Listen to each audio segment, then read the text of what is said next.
What's up? What is it with Facebook lately? My Facebook, as soon as we hit the button, is like, not working. So I'm trying to put it back on there again. So we'll see if it works. It worked last week. We'll see if it works this week. I think yours aired out too. So just might want to grab that right quick. All I had to do was like I removed it and then re-added it, and it seems like it's working. I didn't want to mess with yours since it's your account. Bear with us, guys. It wouldn't be a remote live if there wasn't one little hiccup that we couldn't see coming. Yeah, I don't know. Maybe Facebook's not playing nice. Yeah, I think that's a Facebook StreamYard issue. But hello, everybody. Welcome to the show. This is episode. Oh Lord, this is a lot of episodes. We should be like 161, I think. Sure. Of our live show, and we did not. I'm going over to check, make sure. I put it in the narrative. Listen at me. 161. Yep. Yep. It's in the bottom. Chris put it on the screen while I was over there looking, so he knew.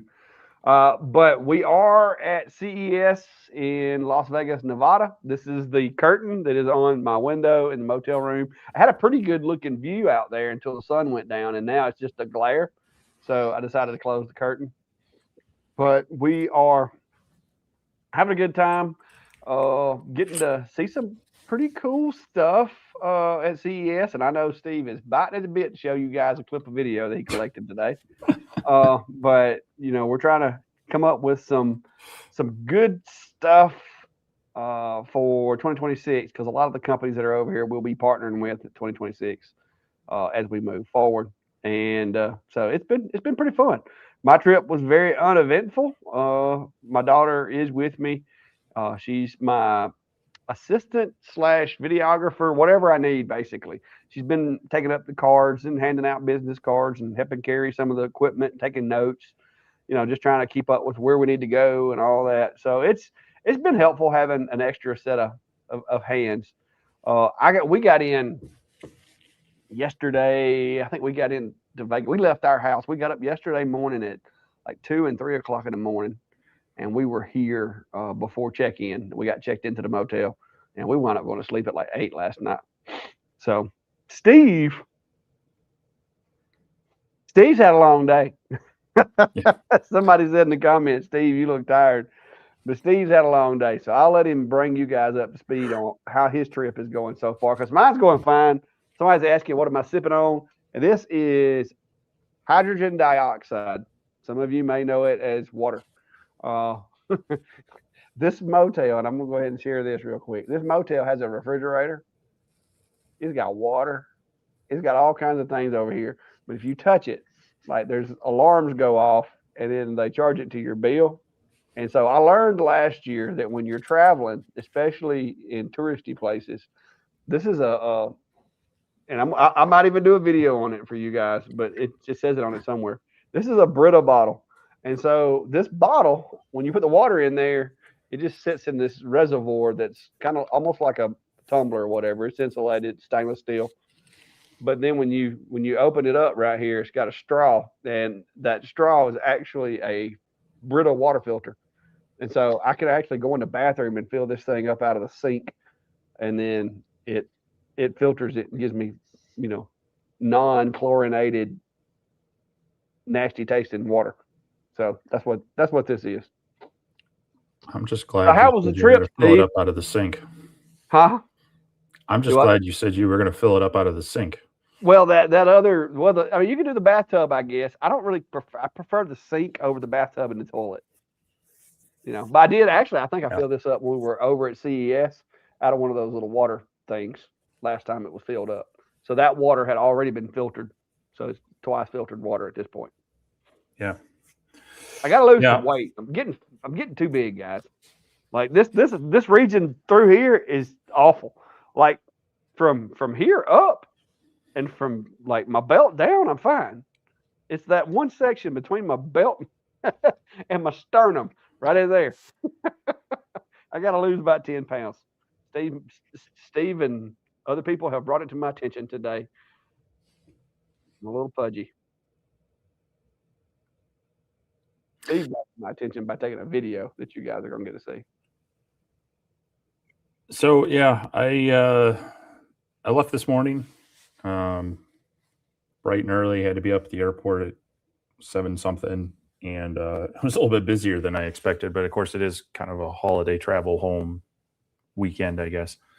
But once got through the chaos of people not understanding lines and kiosks and getting their bags tagged and whatnot, I got through security okay. Although I got picked for a random hand swabbing apparently, and Is that what you call it? that's what it was. They're like, you've been picked for a random something. I was like, whatever. And then all they did was just like swab my hands. So, no, I luckily I didn't have any hassles like last year. Last year when I got on the airplane, they backed out and then they pulled back in and they spent the next hour and a half trying to figure out what was up, and it was just gelled fuel. But this year went okay, but they did have to de-ice and whatnot. But it was a day of traveling. Yeah, kind of started out tired, and I got here and we've been kind of going since. So haven't had a whole lot of chance to sit down too much until now. But we already connected with a few other creators as well, which is nice. So we'll maybe seeing some of them more through the week. But yeah, there's the official show isn't started. There's media days today and tomorrow, and there are some official CS events, and then there was some kind of side events where places will rent a space and say, hey, we're doing these extra special little things. And we went to a couple of those to check out some things. There's some random technology, some of these weird pet, fake pet things. There was the cat toilet. There's a lot of automated cat boxes, but this one was one you actually plumb in and it flushes and there's no cat litter and all that stuff. I have a feeling it would just traumatize the cats probably, but there was one that it's a headband that you put on, and it basically is like an EEG. It reads your brain waves, and then it uses sound waves then to kind of find the frequency to help you fall asleep. And so, of course, they asked for some volunteers, and David decided to sleep on the job for about 20 minutes. Unfortunately, the lady wouldn't let us near him with a Sharpie or anything, but yeah, he took a nap with a bunch of people filming him for about 20 minutes. So that was fun. Yeah. But no, I mean, apparently it kind of worked for you, huh? I mean, I caught myself snoring a few times. I don't know if y'all heard it. You weren't that loud. She was trying to get most of us to be quiet. And yeah, it's hard to go to sleep if you're like me. It's hard to go to sleep in a room full of people watching and stuff. But it did cause me to kind of doze off, and the science behind it's pretty impressive. But yeah. So this was just before. Ooh, look at that gut! No, I gotta start running or something. We're gonna have to start doing jogging with Clack. That is Mike from Diode Design. Ain't that the name of his channel? Yeah. Yeah. Yep. So they woke you up, and so if the rumors get out,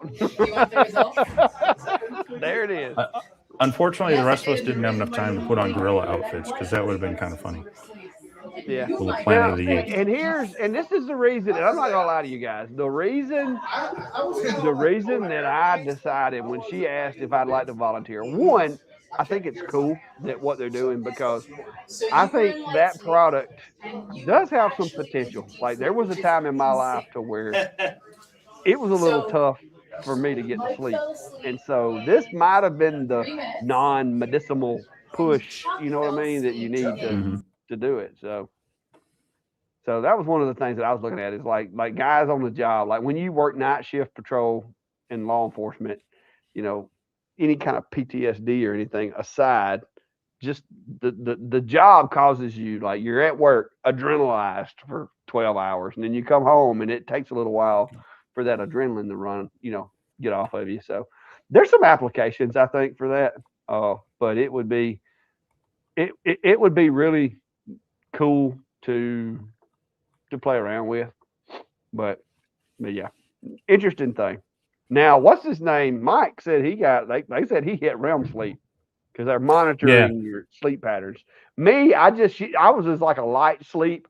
Mine was kind of like that, when you just like doze off, like on a plane or in a car or something. That's kind of where I got to. I didn't feel like I was like in REM, but he said and she said, looking at the monitor, that he went to REM sleep. So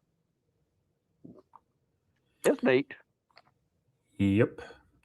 So yeah, we haven't. I mean, this is just the tip of the iceberg. A couple of rooms. There's an event going on right now that we'll probably try to hop down to yet.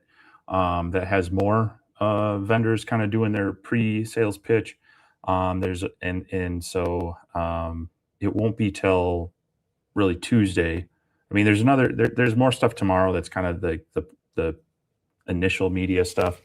But it won't be till Tuesday when we really get to hit the floor and start seeing some of the cool things as well. But yeah, I mean, we're here, we're safe so far. I don't think anybody's lost too much money or anything. So I donated $20 last night, but I traded it for a Miller Lite. So there you go. So, but yeah, we've been. There's a number of companies that are more relational to our direct channels that are here, and hopefully some cool products that we'll be able to see. So this time next week, I don't know that we'll have any videos out till sometime the following week, but we're going to try to, between Facebook, Instagram, maybe some YouTube short stuff, put some teasers out there on some of the cool things we're seeing and people are seeing. So definitely stay tuned for all that, and we'll share what we can. But yeah, now so far I have got me some. You got some of these too. We did get these, which these are weird because they're for gardening and lawn care and all that, but at the same time, they're app controlled and all that cool stuff. So yeah, I got to figure out how I'm gonna get this back to the house because it is kind of. It's like me and Steve were saying. I mean, they can't give us too much stuff because you have to get another carry-on to take back with us. But this is something I can use. I just talked about in my video the other day, redoing the garden in the spring, and here I am getting basically an automated garden watering system donated to me. So that's pretty handy. Yep. And then there was a cool place we talked to that they have like real-time translation. This is a Vasco place. And they kind of demonstrated. Of course, I don't speak Polish, which was what it was translating into. But yeah, I mean, there's a huge variety of cool technology here, so it'll be fun to see all this stuff. But yeah. Anyhow, we are gonna hopefully, guys. We're not gonna be on here too god awful long tonight. I think we're gonna try to go catch. We're missing part of the opening part of the event currently, but me and Steve refuse to allow our streak to be broken of us not having a live. Like we talked about it and we're like, we could, and we're like, no, we're gonna at least do it. We might not be able to give you the full 2 hours, but We're gonna try to do like an hour of what we're doing and catch you guys up, and then we're gonna try to walk over to the event and see some more stuff.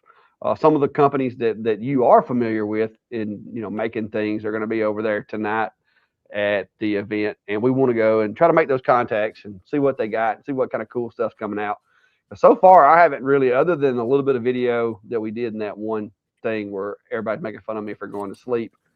I really hadn't recorded a whole lot of video because the people that we're talking to today are going to be here like for the week. So if we do blow out of here in about another 45 minutes, that's why. And we're not up to be able to do a lot of the things that we normally do, like screen share and stuff like that. It's gonna be a lot more complicated because we're both operating on laptops sitting on little nightstands or whatever. So, but yeah, it's gonna be a fun event. And for the business aspect of it, we get to see some pretty cool stuff. And it's really, really nice. Like Steve was saying, even the little translator thing. My first thought, of course, because of what I've done before, was that would be something pretty cool for like the supervisor of a police department on a shift. Each supervisor on the shift could have that thing that they keep with their car, or keep in their car, or heck, just have one at the police department. And that way, when they come into a situation where you've got a victim that's been assaulted or whatever, and you can't understand them, you could literally take this thing to the scene and use it to get the information that you needed. They have ways of like phone a friend basically now that they can do that, but this was pretty cool because you could even have it like it would dictate the conversation for you and stuff. So it was pretty neat. And then that one thing that they had that was glasses for people that had like eye damage or whatever. That was kind of neat because it was like a camera that would adjust the image to your ocular malfunction or whatever, so that your eyes could actually use the data being sent to them. It was pretty neat. That one lady that was in there showing it was like, she literally got on a plane. She's legally blind, but she got on a plane and came to CES on her own using those things. So that's a lot of the stuff that we see here is like assistance stuff too, with a lot of the AI and digital stuff.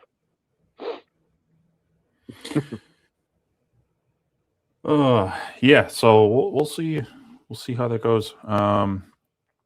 And what all we find. If we gather too much stuff, looks like we'll have to find a way to ship it home. We'll just get Jerry to come pick it up and then have him ship it to us. Well, Jerry's over here somewhere. Yeah, Jerry. He actually right said that, didn't he?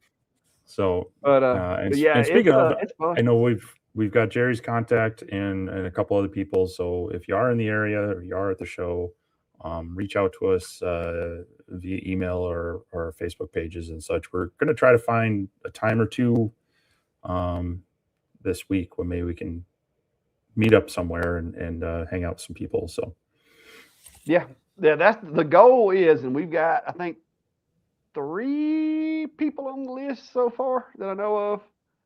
We're going to try to find some place to meet everybody and like just hang out for a little while.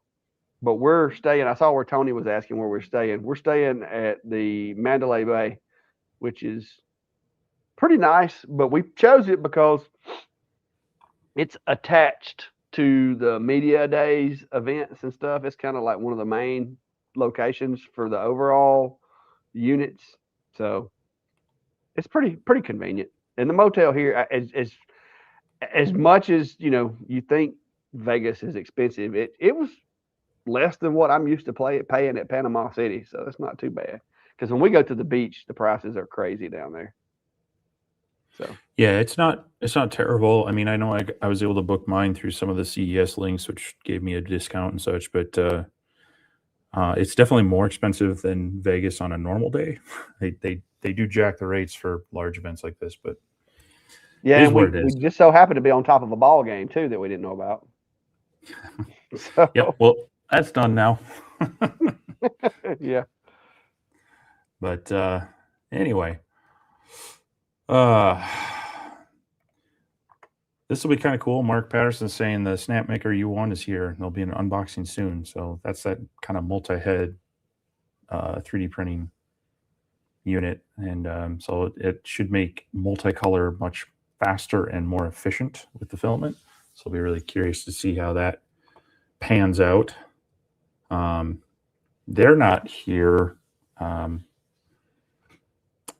don't know. I don't think Creality's been teasing some newer devices in both the laser space and 3D printing. So we might see some things there. Was Longer here? I thought maybe I saw something like they. It's hard to find a lot of the companies that we work with because the company names are kind of they're what they their business name and not their brand name. Yeah. And so when I'm scrolling down through there, I don't recognize the business, but it's because it's their tax name, I guess. It's like Shenzhen something technology, something like they all are. Yeah. But yeah, excited to see that, Mark, and how that works for you and others. So 3D printer wise, I know I talked maybe a little bit about this. So I got the Anycubic Cobra S1 in a few weeks ago, and it started out okay, but I started having some problems with it. So I did order some replacement hot ends just to eliminate that as an issue. And now I've been dialing in the Z offset again to get that. And before I left, I was able to get a couple of quality prints again. So hopefully when I get back, we'll see how that it goes. But it can create good prints, but I've found I've had to do a lot more tinkering with it than say the Flash Forge or the Bamboo. So yeah. Chris is asking, was it the Babel fish translator? No, it's called something else. What was the name of that? You had the card a minute ago. The company's Vasco Translator. And so they can do, like, the person speaks into it, and then you register with your device, or you can get the app to do the transcript, and you basically say what language. And I mean, it wasn't quite like Star Trek real time. There was a 5 to 10 second delay on it. Yeah, I think he said it was 10 seconds or less typically. Yeah. Typically. But now it is a wireless device, so that could come into play too if you didn't have a good connection.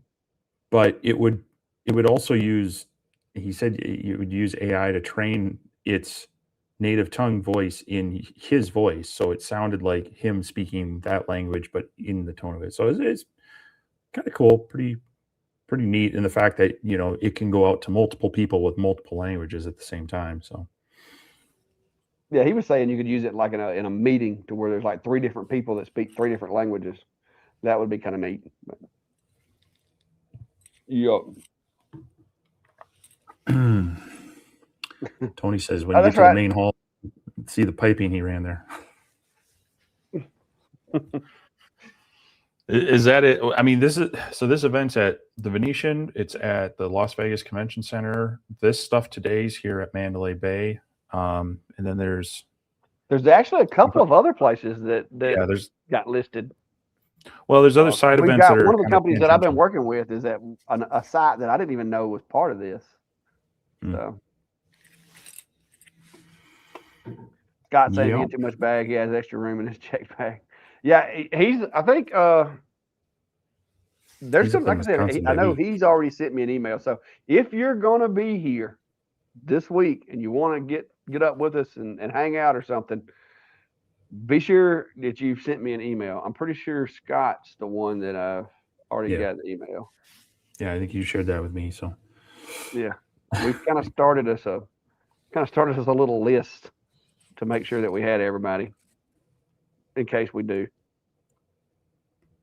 We're going to put out posts, all that. So, Cody, isn't that gooder English and badder English?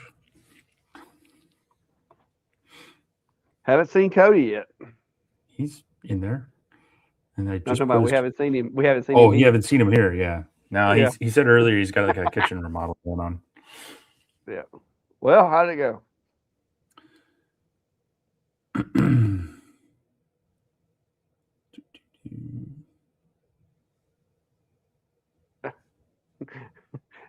can't do sign language.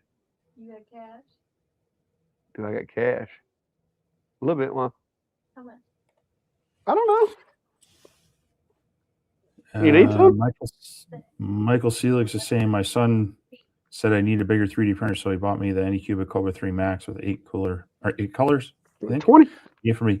I mean, I've heard good things out of Anycubic, but I've also heard some people say Okay. that they've needed a little more tweaking in such a time. So again, it's not necessarily a bad printer. I've just had to do more kind of tinkering and dialing in with it. So hopefully as I get those things worked out, we'll see how my overall experience with it goes, doing some more prints, because I've printed out some quality things with it.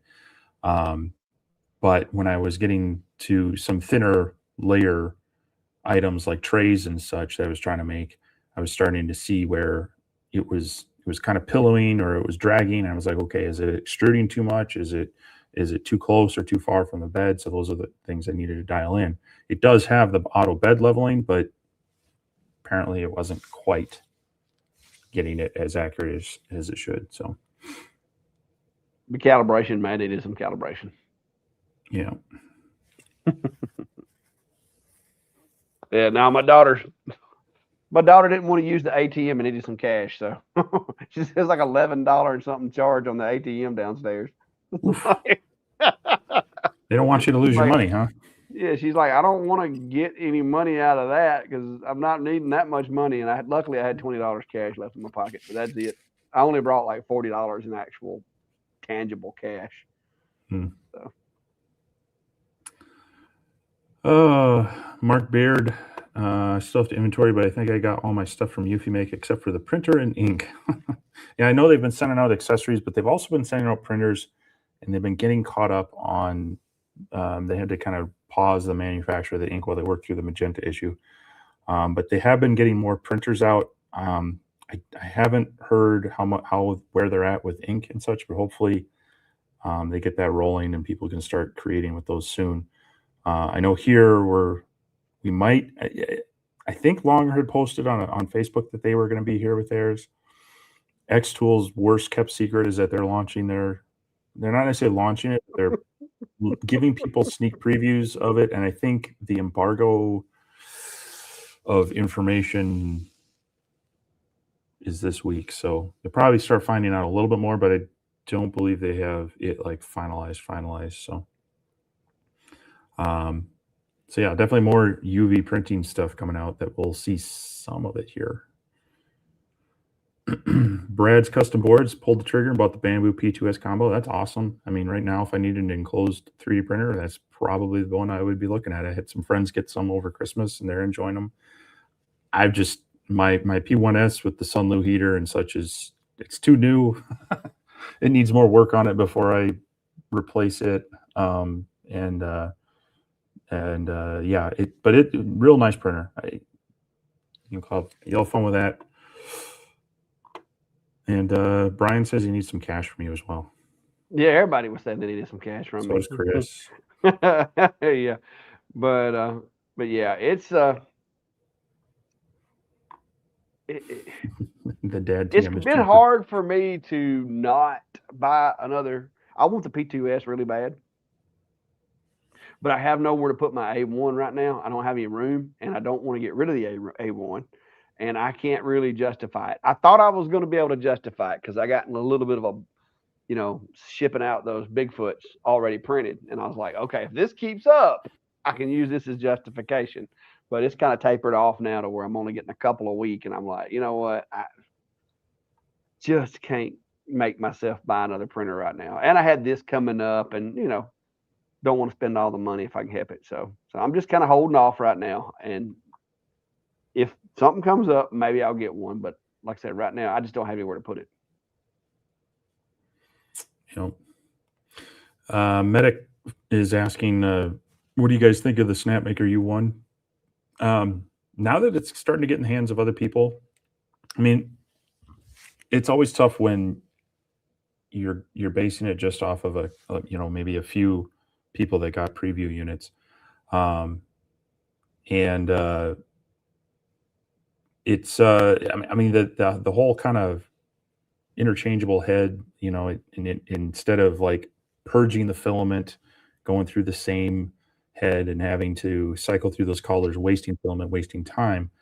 Um, that the idea that it'll just keep them all at the ready and it'll just switch is going to waste a lot less filament and should speed up those multicolor prints um, quite a bit.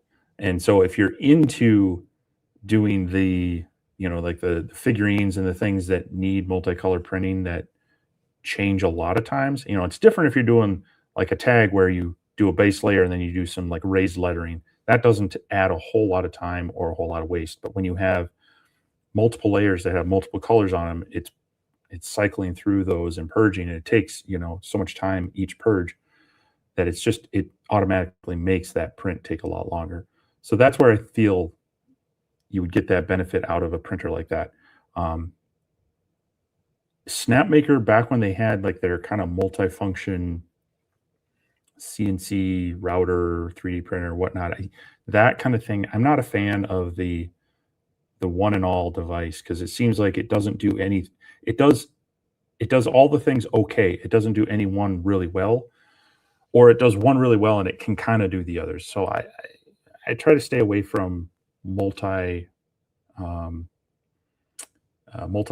machines, kind of like, I guess, different tooling, different factor, type of things. You like 3D printers and lasers really don't mix well, because 3D printers like to be super clean for adhesion and operation. Lasers like to create vapors that get on everything. So I just don't feel like that mixes really well.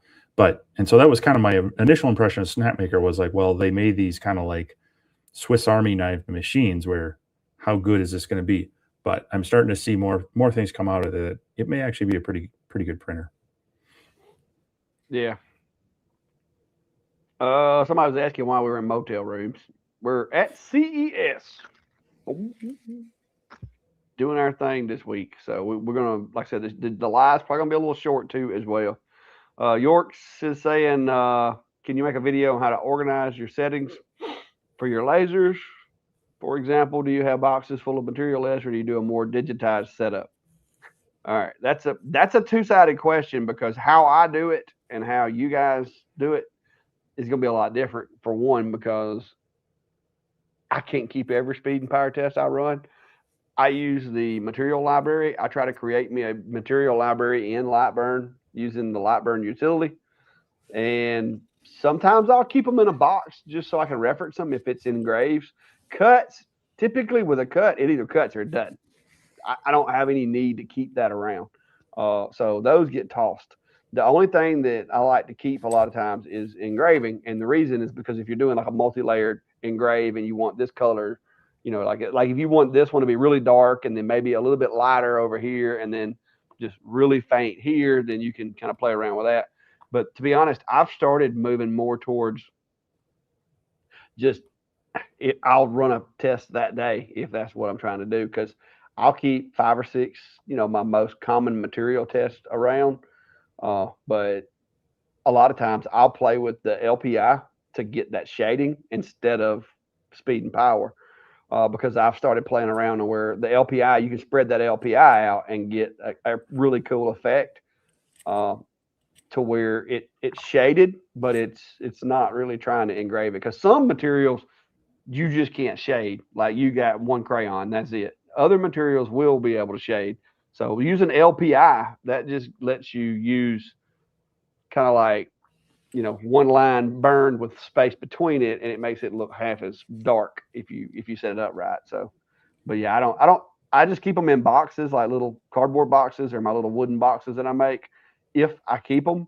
But a lot of materials now I've gotten to the point to where, like if I do one on Monday and I do another on Friday, I already know what the settings are because I'm putting it in my material library.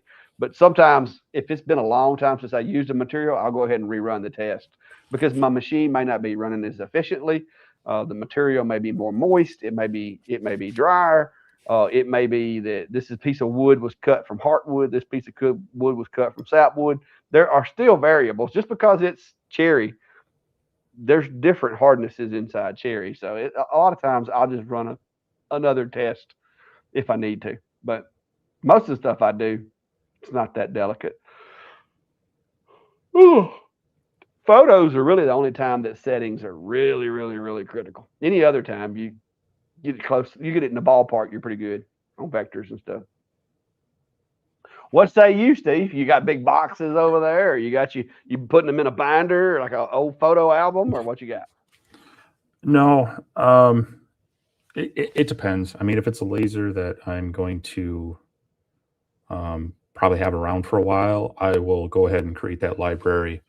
Um, or if it's like, it's like a 20-watt diode is going to be fairly close to most other 20-watt diodes in general. There'll be some variation and such depending on their air pumps and other things, but I do tend to keep like I'll usually do like a cut test on 3 millimeter Baltic birch, sometimes on some random quarter-inch material, and then like true flat. So what I do is a lot of times I'll take all the stuff that came with the laser.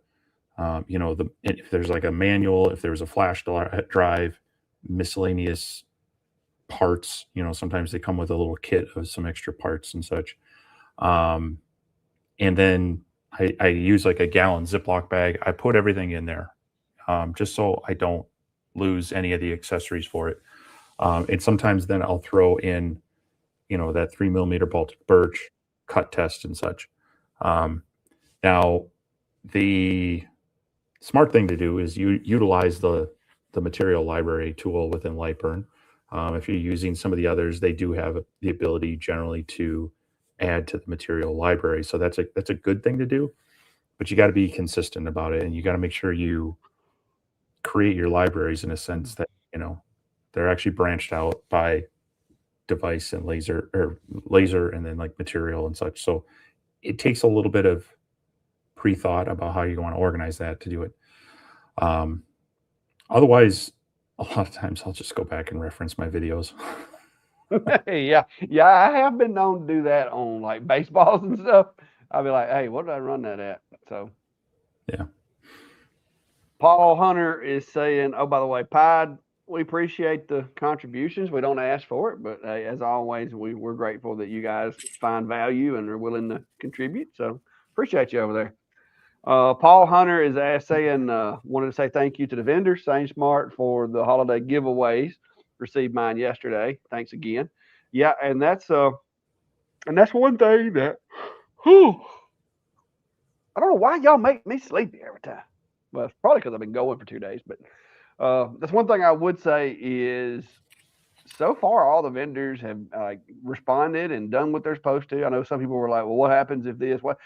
But so far we've had no problems with any of that kind of stuff. The ones of them that were given coupon codes and stuff have got their stuff taken care of. So if anybody did have an issue, let us know, because we haven't heard from anybody that had an issue. And I have heard from several people saying that their prize had showed up and that it was as expected and all that.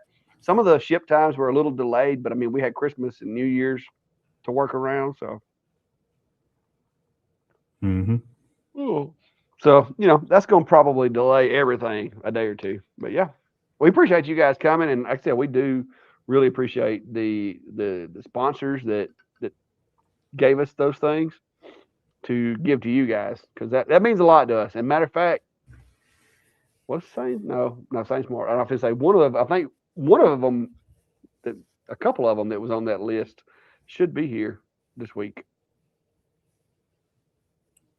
I know X-Tool's going to be here, and I was thinking that was either Sculpt. Was it Sculpt Fund? Sculpt Fund's not here. No, they said they want to, but it wasn't in their marketing. No, Adam Stack said they weren't coming this year. Yeah, but no, I think the sponsors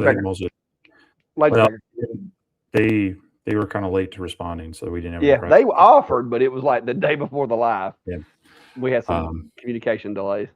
But they'll be here. But the other cool thing is we do have an appointment to visit a cell laser, and they've got that kind of galvo gantry laser. That's a lot of people will see that. lot of people were watching the Rolly version, the Galvo-matic, and this was similar to that, and so we do have a time set up with them to go check out their stuff. So we'll get a little more firsthand knowledge on that one. But yeah, it definitely, reach out to the companies and tell them thanks if you can. It definitely helps us be able to bring them back the following years. Yeah, Greg. Yeah, we're in the room. We took a break. We left an event, came to the room, got set up. We're doing the live. Like I said, we're probably going to do like an hour long, and then we're going back to do some other stuff tonight. The first 2 days, like today is the first day that they actually do anything. Most of the stuff that's going on today is kind of like pre-show media days, to where it's just media people and that is it. We've got some things that we signed up to do. Some of the stuff we don't really want to do. They've got keynote speakers and stuff like that may or may not be something that we want to look at. But here in just a little bit, we're going to try to walk back over and take a look and see what's going on over there today. Tomorrow will be a little more of a full day. Today, the festivities didn't actually start until, what was it, 11? I think 1 p.m. local time. No, 1. Yeah, it was 1. So yeah, it was. Today's like a half day, but we'll be back at it. But we also feel obligated to do our Sunday Night Live. We haven't missed a Sunday in 161 episodes. And I just want to compliment Dave here. I know he's probably holding back, but we almost went live about 2 hours early. Yeah, we did. Had me in a panic. I'll wake up from a sleep because I'd been wearing that sleeping thing, and they're like, "We got 30 minutes to do the live." I'm like, "Oh my God, I was out for 2.5 hours." So I got my daughter worked up thinking we were running late. my phone hadn't updated its time yet, and so I'm looking at my phone going, "Oh my gosh, it's 4:30," and which is we're 2 hours earlier than we normally would be here in. We're not in Central Time Zone anymore. So I'm looking at my phone going, "Oh my gosh, it's gotten late, David. We got to get back." He's like, "What?" Look, how long was I out? That thing really works because I took a 2.5 hour nap. What the heck? Yeah. But yeah.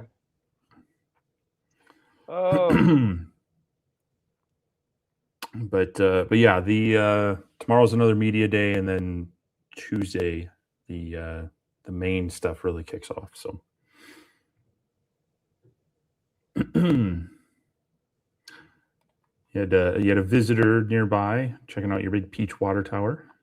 Yeah, they like that thing. I've been wanting to get my drone out and go down there and create a 3D model of it and put it in a crystal. I just ain't got around to that yet. This has not been the time to be doing such projects. Yeah. The video thing works if you're putting videos out there for reference stuff. Yeah, you can take pictures and create a file system if you wanted to, and you could even take a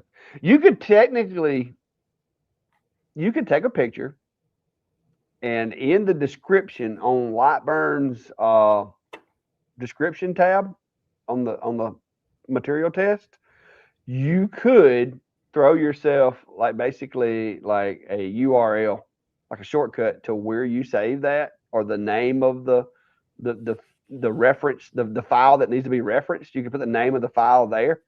I would probably like it if you could have it, on a thumb drive or on a drive or something, and literally just put your URL to the photo there. That way you could just cut the URL from the material library, paste it in the browser, and hit go, and you could actually go directly, no questions asked, to that picture. That would be one way that you could do it if you just wanted to keep it digitally and throw away all the wooden pieces. Because you've got the material type, thickness, and then you got a description tab that you could use for that, as long as it's not limited to so many characters. I think that would work. Maybe I'll try it when we get back home. If it works, I'll show you guys how to do it. We'll come up with a new system. But it won't be this week. It's going to be busy. Klondike's asking how the new system work out for you. It's not. I don't have an Insta. I got a DJI 360 camera that I bought. I'm gonna be using it today. I've done a couple of videos back home with it just to test it, make sure I knew how to use it and understood the way that it worked, so that it wouldn't. I don't want to make a bunch of video that's not usable. It is in the bag, and I do plan to use it, but it's gonna be a little while before you guys get to see the full benefit of it. Doug says he got his Acer laser yesterday as well. Do what? I'm gonna make you put that on and run down the middle of the strip. Oh, I got it. I've got it to where I'm gonna attach it to my backpack and have it up over my head and be like a bubble following me around, just like recording everything.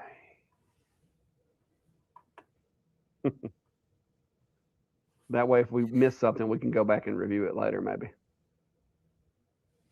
Oh, let's see. Good morning, Minnesota. Custom made.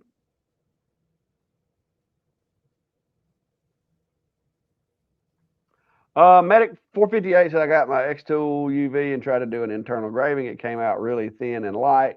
What settings would darken that up? You can play around with it. They've got it. Their software actually has a power adjustment, which I'm not sure what they're adjusted.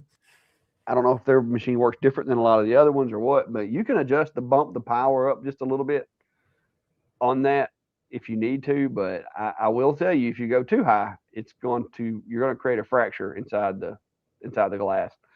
But yeah, some of their settings were really conservative in my opinion, and I bumped.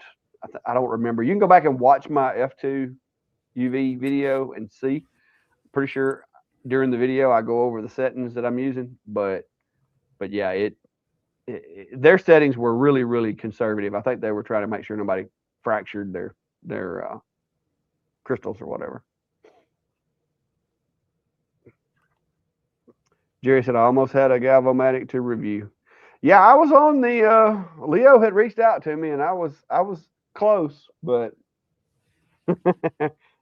I wasn't like, I wanted to see it, but I wasn't biting at the bit to try to talk them into stepping into the line or anything. But Leo did mention it to me one day in an email and say that he was going to put me on the list. Tony's asking, are we going to be planning on being on anymore this week? Nothing's planned. We don't know how good the internet is going to be anywhere we're at. So going live in a booth is possible, but it might be kind of sketchy. Most likely it'll be just, teaser photos on Facebook and Instagram, maybe some short videos, kind of teaser short videos of booths. So most of it'll probably be post-production video things. But I can see maybe some shorts like with the different companies or something. Maybe. Yeah. Maybe. Yeah. But who knows? I mean, if we're in a spot where we happen to have good internet, we might do a pop-up live tour of a booth at some point just for fun. But it'll probably just be selective on the channel because it's really hard to do the multi-channel thing on a whim, portable, away from the computer per se. Yeah, we'd have to have a laptop with us for sure. Yeah.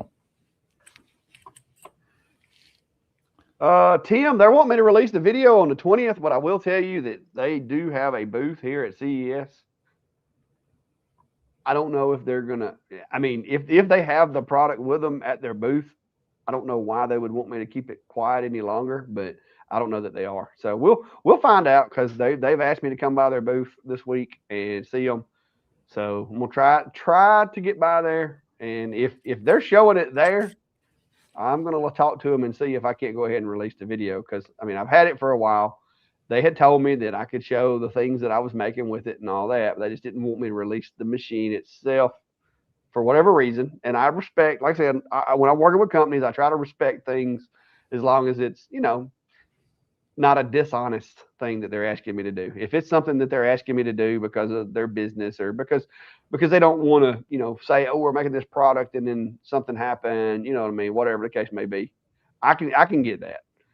But they've not asked me to do anything other than just, hey, let's push this date back because we had some issues with the holidays and all that. So but hopefully, like I said, if they're showing the product tomorrow, then yeah, I'll tell them, hey, look, y'all have already released, y'all let the cat out of the bag. But I don't know that they are because they're pretty adamant about this January 20th thing that they sent me the other day. So, oh, Chris says URL links will work in Lightburn.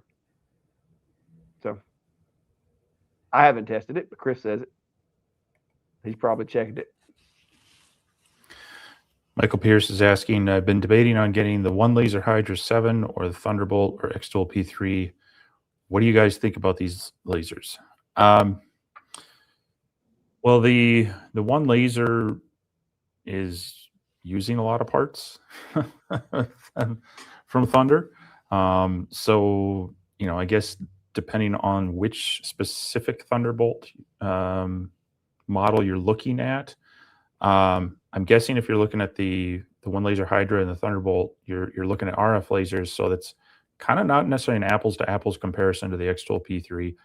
The reason you would want the P3 is if you're really, really happy with the X-Tool kind of ecosystem, their software and such. I think the other two, they're going to be a little more industrial. They're going to be possibly faster depending on what you're wanting to do. X-Tool is going to be probably better at the one-off unique kind of things and a little bit more of an easy button with their software on some materials and such.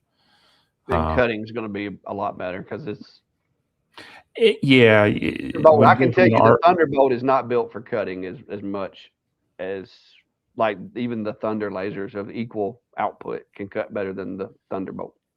Yeah, the RF lasers are really great at engraving. They're decent at cutting. But if you're getting into thicker materials, that's where you would really want to probably step up to a CO2. And then you might want to look at one of the Thunder CO2 lasers over the RF ones.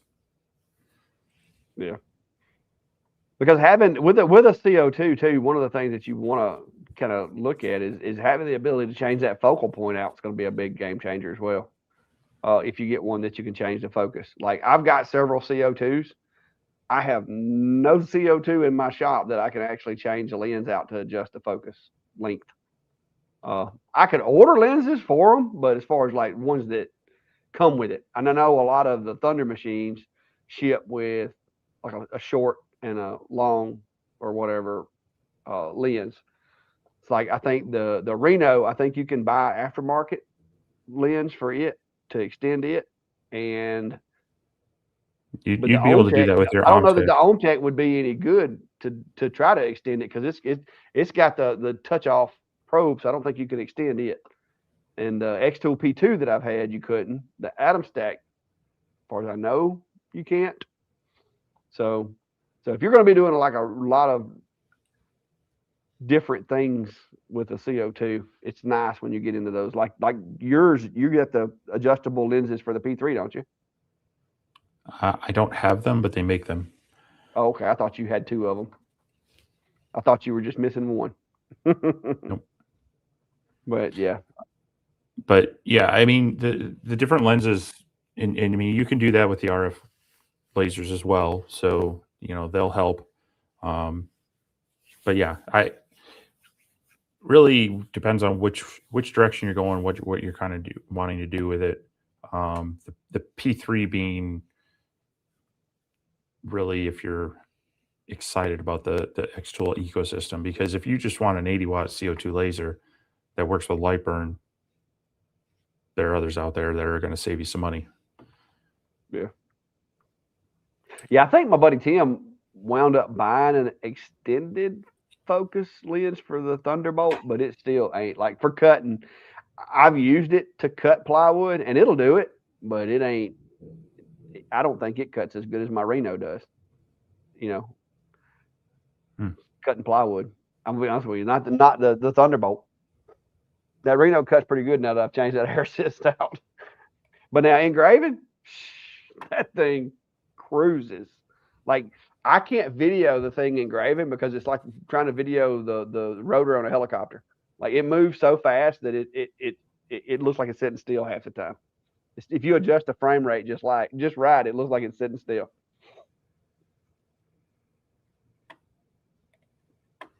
Sparks is wondering, can anyone get credentials for CES? No, you have to have some sort of affiliation with the industry. So you might be a manufacturer, you might be a reseller, you might be a buyer for a company that does a lot of it. For David and I, we're considered media, but you have to have certain metrics with your, depending on the type of media. So we're digital content creators. We had to show our metrics of so much activity, so many views, so many impressions to get those credentials. Yeah, you basically have to turn in a resume. But yeah, unless you've got a company sponsoring you, it's not open to the public. You have to have some sort of affiliation. Now, what about the? Does that apply to even the? Like when they open it up for the 2 or 3 days? Is that no? It's the whole show. It's still industry like restricted. Mm-hmm. Okay. Yep. I wasn't sure. I didn't know. Yep. And yeah. I mean, even so, it's pretty huge. I mean, last year they had a little over 140,000 people. So Ryan calling you out. He's had a long day, Ryan. He's had a long day. He gets them airplanes get him. I don't know what it is about it, but I just hope he stays healthy. As long as he stays healthy, it'll be a good trip. So, the flight out, it was on a 737, and if you get the exit row, there's 3 exit rows. If you get the back one that's closest to that's the window seat, there's actually no seat right in front of that one. And so the last few flights that I've had to fly the Boeing 737, that's the seat I get. Also, you get the benefit of riding over the wing, which tends to be more stable. So I didn't have anyone right in front of me, and I was able to stretch out. The flight was mostly full, and the seat next to me was actually open, which was kind of nice. But the lady in the same row out in the aisle, man, she was just like the whole time. And I'm like, okay, this is not starting out well. Yeah. I was just like sitting in my corner, like going, please don't breathe near me. Well, we got really lucky from Birmingham to Dallas. I think we did pretty good. But when we picked up them folks in Dallas and we took off from Dallas, headed to Vegas, there was coughing like behind us, like 2 seats back. There was some guy over there to the right, kept blowing his nose and sneezing. And then we had another like kid. There was like a toddler that was sitting in the seat right in front of me that like the whole flight had like snot running off his face. And I'm like, I am done. I am done. I'm going to wind up catching the Steve CES virus or something. But I will tell you, I have been for about a week, I've been doing 2-a-days on my vitamins. So I've been taking a morning dose and an afternoon dose of all my vitamins. So and I started this like a week ago. And I told Ed, me too. A week ago. I was like, start now. Take what you're supposed to take, but take it in the morning and take it at night. So where is it? Hopefully neither one of us gets sick. Yeah, I brought like a whole pharmacy. I bet TSA was like, wait a minute, stop that guy. No, that was the one that was in my check bag. And then I have like my gummy vitamins. I've got these for the afternoon ones, the immunity ones. This was my checked TSA bag. Yeah. No, I figured so like I even brought cold and flu relief. You just brought the flu counter just in case, didn't you? I brought a thermometer and such. Yourself.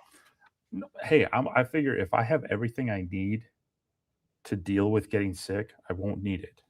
So you're going for the whole if you prepare for it, it'll never happen. Exactly. You bring a raincoat, it'll never rain.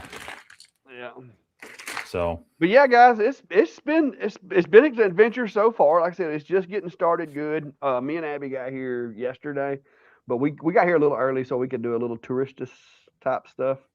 And we did that. Now we're trying to do the event. We're gonna try to mix some other stuff in. But if you're in the area, feel free, shoot us a message, email preferably, because messages are hard to keep up with. But shoot us an email, me or Steve, let us know. We've kind of been exchanging information on, how many people we got and everything. And we're going to try to set something up to where we can meet you guys at a restaurant or something like that and have some food. Maybe not even, I mean, y'all could like just show up here if you wanted. I know there's plenty of places to eat right here in this building because this is a massive building. So, maybe we'll do something like that. But it's Trey Skillers has scheduled the helicopter tour of the Grand Canyon. It's amazing. that's a bit of a distance from here, though. Yeah. Well, I mean, I guess with a helicopter, it wouldn't take long to get there. But that's actually so. There's a book called Over the Edge: Death in Grand Canyon, and I think they've updated it because we bought it like 20 years ago. It chronicles all the ways that people have died and does statistics on it. And books are you reading, guy? Actually, the statistically speaking, the safest way to visit the Grand Canyon is actually to raft through it. The percentage of people who do that versus the percentage of people who die doing that is lower than even flying through it. They had there was a whole chapter on like the photographer one. It's like, no, just back up another step, and Oh Lord, yeah, mercy.